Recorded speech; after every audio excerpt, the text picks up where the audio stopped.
I'm David Speedie, and along with my fellow ACURA board member James Carden, we have the pleasure today of speaking with Ted Postol. Ted is Professor Emeritus of Science, Technology, and International Security at the Massachusetts Institute of Technology. He received an undergraduate degree in physics and a PhD in nuclear engineering from MIT. And before his time as an emeritus professor, he was a professor of science, technology, and international security at MIT, and particularly, as I recall, in the Security Studies program, a remarkable gathering of scholars. Before that, he worked at the Argonne National Laboratory in Illinois, at Stanford, and also spent time at the Pentagon.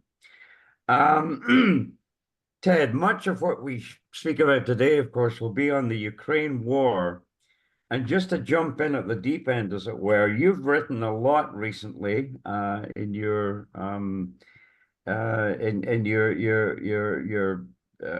remarkably in-depth work on the shortfalls in Russia's space-based early warning systems and Ukrainian attacks on that system at Armir and other facilities. Speak a little bit about this and about the implications and the dangers inherent in this development, the Russia's shortcomings and vulnerabilities, as it were. Well, the peculiar thing about this particular issue is that this is what got me on the internet circuit. In a sense, in essence, I was intending to stay out of it because I'm a scholar with a fairly narrow uh, expertise, at least relative to certain other people. And I didn't want to get on into this being a talking head, to be frank, about things I only knew from a secondary perspective. But of course, as it turns out, that one of the main areas of my research, one of the many areas of research, but a main area, has been looking at the early warning system of the Soviet Union and then Russia, because I have been concerned literally from the time I was in the Pentagon and working for the Chief of Naval Operations as an advisor. I was very concerned that the Russian early warning system was nothing close to what the United States had. And although the United States early warning system is far from ideal, the Russian system is much less capable than our situation, as I'll explain shortly why.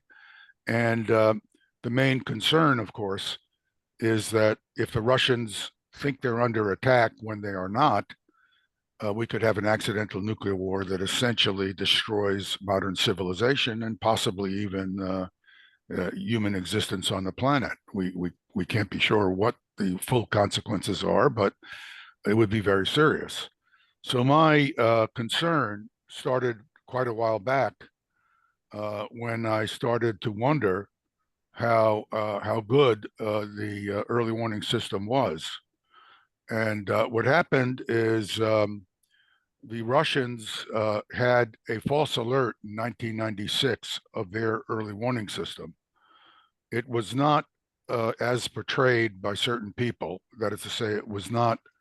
It was nowhere close to resulting in an accidental launch of Russian nuclear forces. I think that has been overstated quite a bit, and quite honestly, it drives the Russians crazy that people in the West say that.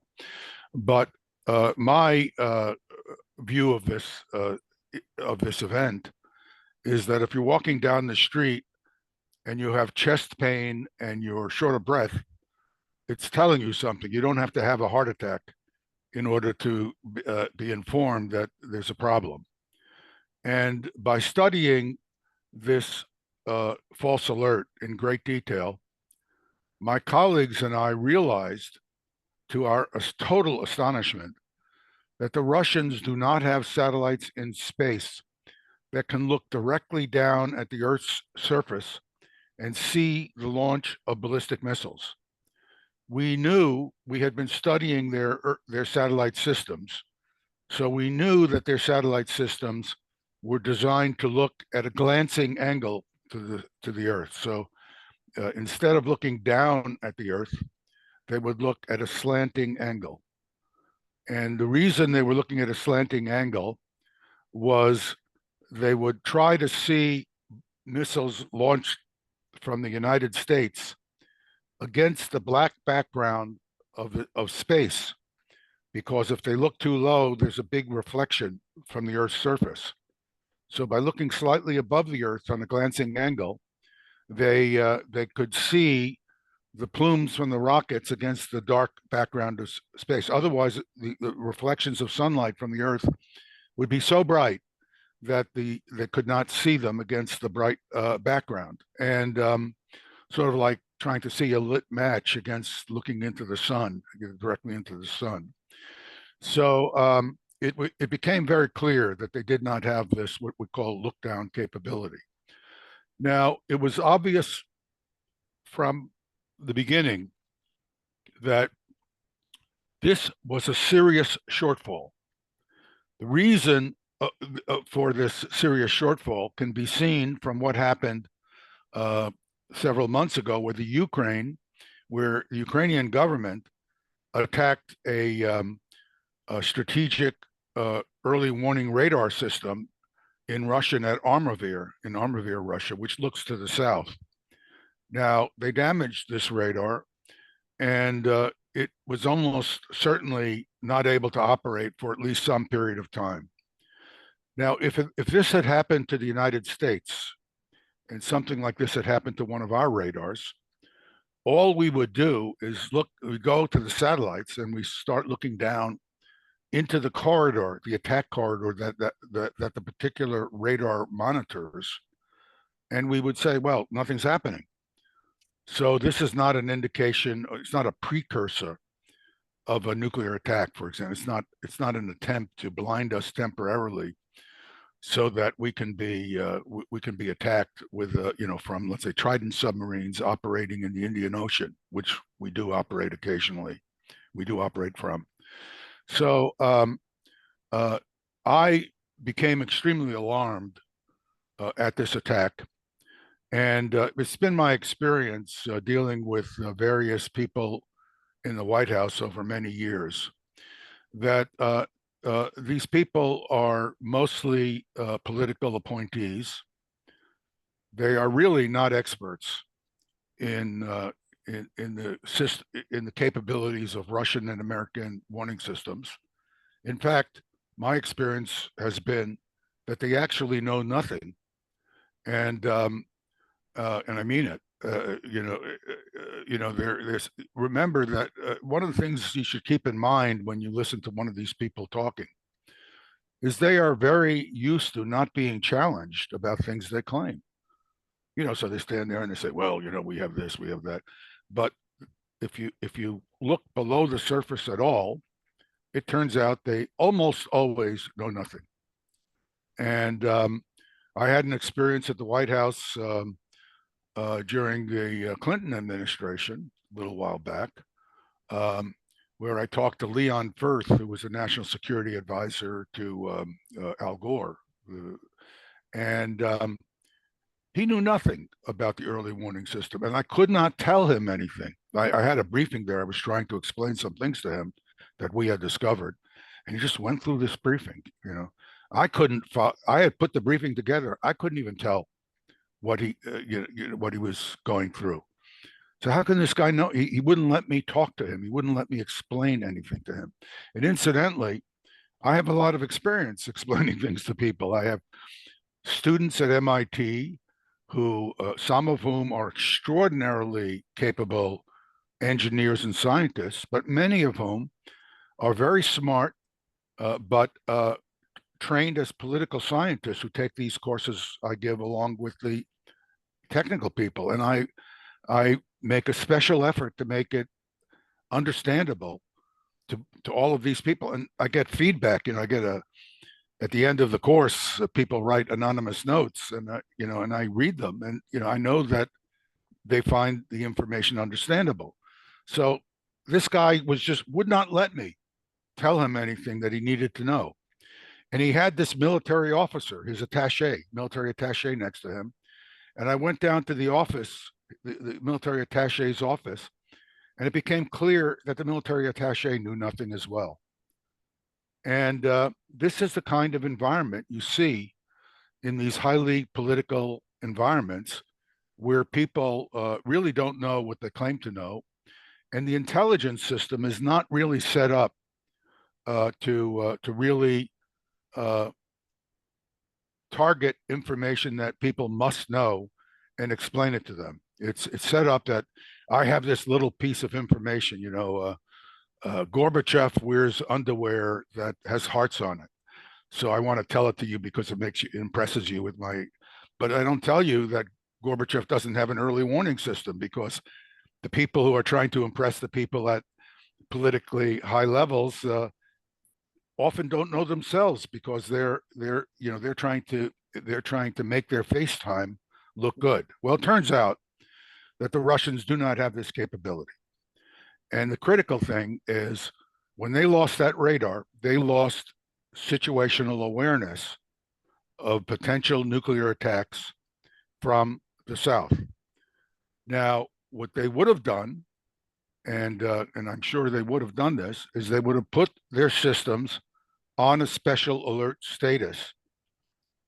Doesn't mean they were preparing to launch. I want to be very clear about that. The Russians are very capable.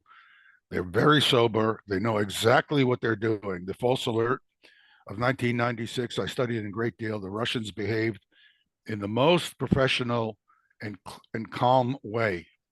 But nevertheless, they were in a situation where they did not know about certain things that could have been happening to them that they would have known had they had these satellites in space. So I became very concerned about it, and I started contacting people I know, some of them in U.S. government, and in particular, Jeffrey Sachs, who I collaborate with occasionally, and Jeffrey.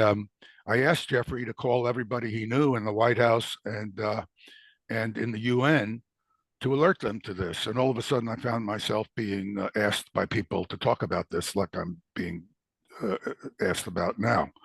But this was a very, very dangerous situation that could have resulted in an accident if some other things happened to happen at the same time.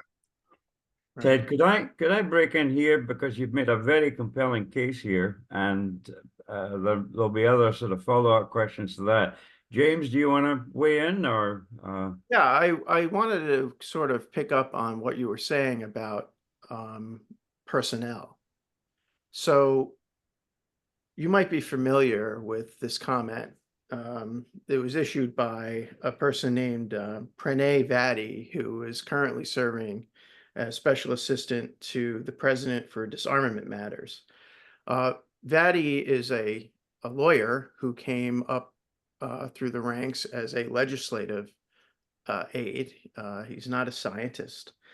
But in a speech to the U.S. Arms Control Association, he said, he gave the speech in June, he said, the prospects for strategic arms control are dim.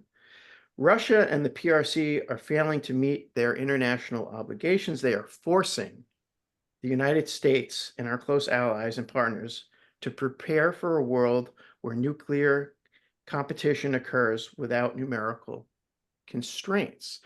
Now, a comment like that seems to leave out more than it leaves in. Might you, what do you think of that?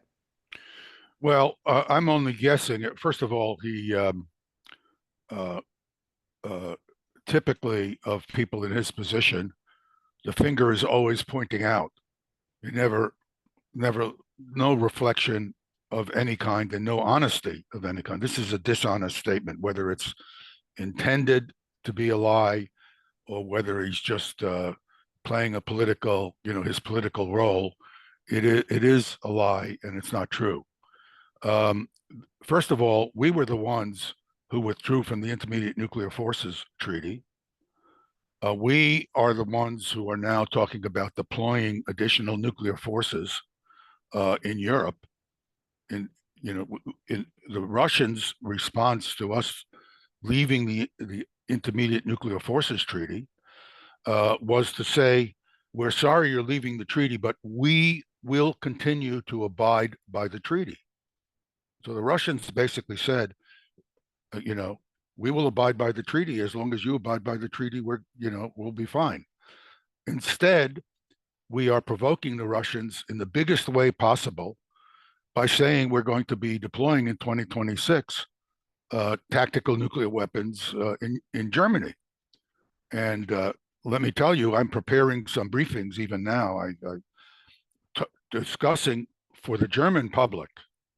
I think the German public needs to understand what that means for Germany if something happens and nuclear weapons are used, tactical nuclear weapons are used. Germany will not exist as a country.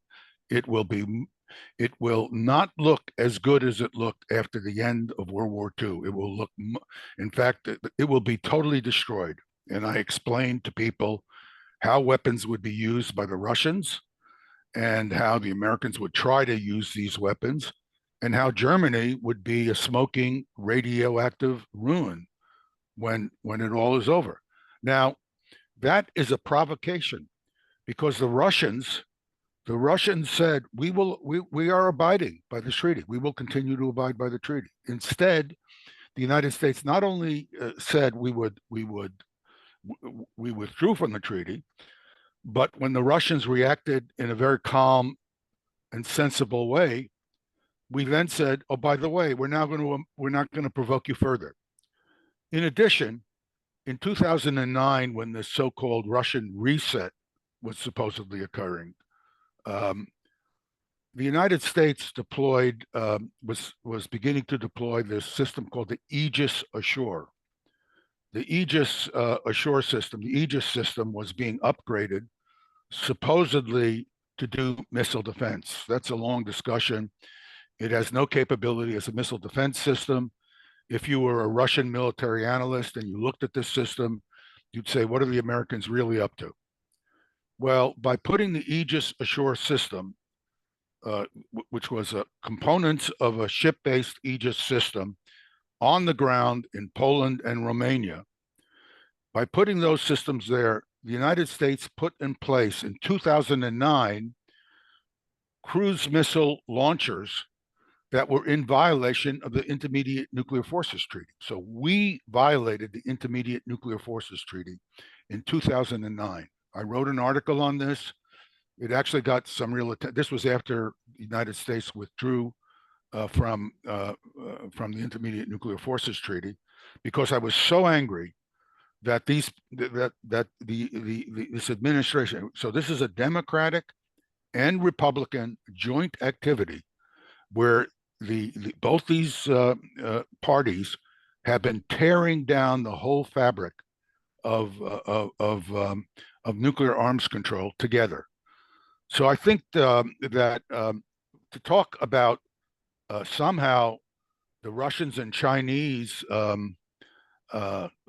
being the forces behind this so-called escalation of the United States is just simply a lie. I could go on and talk about a whole bunch of other things, but let me also point out that what I think is going on, and I'm guessing now, but I'll bet you a nickel, and you have to pay up.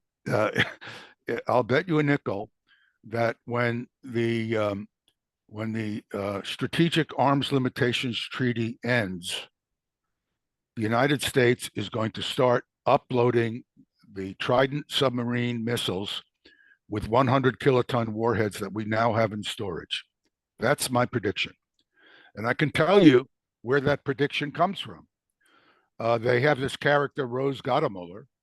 She's, a low-level bureaucrat who was working under in NATO under the Secretary General, and they made her a distinguished scholar at Stanford. I can't understand how you call someone a distinguished scholar who's simply a low-level bureaucrat who has no scholarly achievements.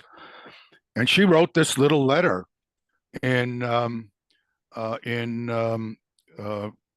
Financial Times just a week ago. In fact, I wrote Stanford about it because I accused them of falsely claiming this person was a scholar. I accused them of promoting scholarly malpractice because I give her this fancy title that she's a scholar. She's no scholar. And she writes this very historically, factually incorrect allegation against the Russians, just as this factually false allegation was stated in the Arms Control Association talk, and then talks about how when the arms control treaties come to an end, it would be a good idea for the United States to start deploying more warheads on its Trident submarines, because we have to show the Russians and the Chinese we mean business. Now, I wrote a note to her, and I was involved in targeting of nuclear weapons when I was involved. I was part of my role as an advisor to the Chief of Naval Operations was to oversee aspects of the nuclear targeting so I could provide him with information for his own decision making. And I don't know what you would do with those extra weapons. At that time, we had more weapons than we knew what to do with. We had to do clever tricks to find targets so that we could use all our weapons in the scenarios we were contemplating at that time. So what is she talking about, and why is she talking about it? Well, I predict that she's fishing for a position in the next Democratic administration if they succeed in taking the White House, and she's just carrying water. So my prediction. Ted, I would just quickly interject and note. I would just quickly interject and note that she happened to have been the Undersecretary for Arms Control and Verification in 2009, the very period that you were speaking of earlier. So she has a very long history. Yes, and I wrote her at that time too because I was. She doesn't respond. She's too important.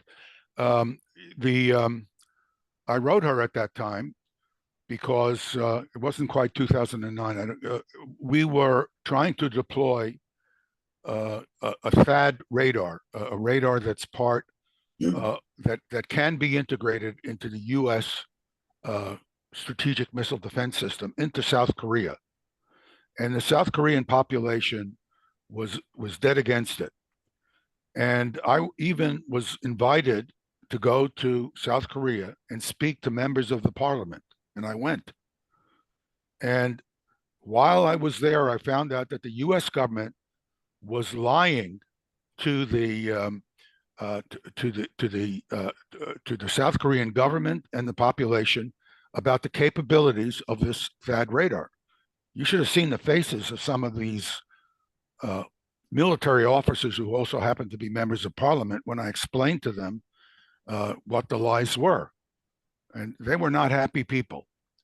And in fact, Phil Coyle, God bless him, who was an assistant secretary of defense who had an oversight role in the Pentagon, Phil, who was an extremely honest person, unfortunately he died a few years ago, Phil went ballistic and he started talking too. And usually he keeps in the background because he was a former government official, and he felt it was appropriate for him not to get involved.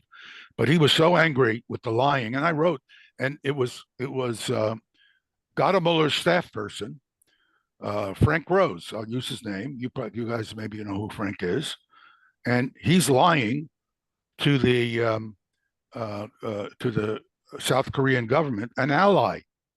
He's lying to one of our allies about a decision that affects their national security, because you can be sure the Chinese would be targeting that radar. You can be sure.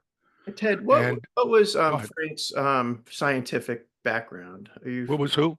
What was Frank Rose's scientific? I don't think he has any scientific background. No, I looked it up as a BA in history from American. Well, that's not science, although it's history is good, but if you don't even know the facts, it's not so good. No, Ted, he has no. let me get back, if I may, to the initial question about Russia's deficiencies in early warning. Obviously, there's an aggravating factor here, and it's in the form of the recent prospect of certainly the US and perhaps the UK, with the US's permission, supplying long-range high-tech missiles that would allow Ukraine to strike deep into Russian territory. That's obviously a ratcheting up of the stakes in the whole thing. And also, it's my understanding, based on what, well, not based on what you said before, it's just my understanding, that Russia is unable to distinguish between nuclear warheads and missiles with a conventional payload. Can you comment on that? Is that Well, I think it's a big problem in terms of the deployments that the United States is planning in Germany. It's notable that the weapons they're talking about deploying, they have said nothing about whether they are nuclear or conventional. They've said nothing about that. Well, they're going to be nuclear. I'm quite sure, because conventional ballistic missiles and cruise missiles do not have a significant military capability unless you have them in many thousands of missiles. The problem is, it's not a problem. I mean, a conventional warhead that weighs 500 kilograms or 1,000 pounds is a very deadly thing if you hit a building with it. But you can't do tremendous that. For example, if you want to attack an underground command post, you're not going to be able to destroy the command post. If it's been properly built by the adversary and it's got a nuclear controlled mission, it's only going to be destroyable with a nuclear weapon. And it may not even be destroyable with a nuclear weapon in some cases, because it may be so deep underground that even a nuclear weapon won't take it out. So the idea that you would be deploying a whole bunch of conventional weapons to threaten the Russians in Western Europe is absurd, because it would be no threat at all relative to aircraft that are flying from air bases that carry gravity bombs and standoff missiles. So the only real operational threat you can pose is to make those missiles nuclear. And the Russians, of course, would assume that. Now, in the case of Ukraine, they haven't been given nuclear weapons. And of course, if a nuclear weapon were used, it would be immediately obvious to the Russians. And of course, Putin has made it clear that he will respond. And I want to take a step backward here. Anybody who thinks that Putin is bluffing when he says that he will use nuclear weapons in response to an attack is really not listening to what this guy has been saying for years, for decades. He has made it very clear that if nuclear weapons detonate on Russian soil, there will be a nuclear war and everybody will die. He has made it clear that he does not want to do it. He's been extremely sober in all of his comments. He's gone out of his way to say this would be the end of the world. But anybody who thinks they can attack Russia with nuclear weapons it's going to result in I think he actually used the word, "will all be martyrs," because he's not going to stand for it, and he means it. So this business, you probably are aware of it, where this liar Volodymyr Zelensky, who says, well, the Russians haven't reacted to the Kursk invasion. I mean, that's ridiculous. The Russians have completely destroyed the forces that went into Kursk. They completely destroyed them. And they're only now beginning to mop them up. And what's next? Who knows? But my guess is there will be some big offensive operations from the north into the Sumy region. That's my guess. I don't know. But this argument that somehow that the Russians are on the ropes in this war is so bizarre that it's not wrong to call it delusionary. It's not wrong to call. I'm sorry. In that respect, I would like to bring up a piece that you and I briefly emailed about Yes. over the weekend, and it's by Michael Kimage, who appropriately perhaps is currently the Richard Holbrooke Fellow at the American Academy in Berlin. And Okay. Kimage writes in the Wall Street Journal, a more resolute commitment to providing weapons before and right after Russia's invasion would undoubtedly have benefited Ukraine, but no combination of tanks and jet fighters and missiles could itself have ended the war. And we will wait in vain for simple victory in Ukraine. To truly be beaten, Russia and Putin would have to be beaten at home, a massive and massively dangerous undertaking. To me, these two thoughts don't seem to track. On the one hand, he's calling for more and more weapons, including ATACMS, which we can get into. Which are not going to make a difference, but go ahead. Sure. And then he's saying, well, it doesn't really matter how many weapons we give them. It's a massively dangerous undertaking and they can't do it anyway. So I'm confused by this. Well, is it just over my head? No. It's the kind of double talk that we have learned to see from these people who are improperly, I want to make sure, improperly given academic credentials when they have no capability that's academic at all. They use this as a veil to claim credibility. And what they say is not only false factually, it's false, the logic. So, I mean, the fact that you're having problems seeing A and B being, logically consistent is appropriate because it's not logical. This is a failure of the academic community in general. I've been really getting onto this issue in some of my discussions because what has happened is the academic community does not police itself. It's one thing or another if you and I are two academics, we're knowledgeable scholars, we look at the factual framework, we make judgments based on our interpretation of unknowable factors, and we have a different view. That's okay. That's part of good scholarship or good debate. But these people manufacture facts, and they're logically inconsistent even after they manufacture the facts, and they're certified by the academic community. You don't give, if you have an ambassador who has been, Jack Matlock, who's been a scholar of extraordinary capability, George Kennan, these are people who are appropriately given academic titles, and they have their views, and you can agree or disagree with them, but they're scholars. These people are just hacks, and the academic community has failed the community of scholars by putting up these people, by presenting these people who should never have any kind of recognition as scholars, never.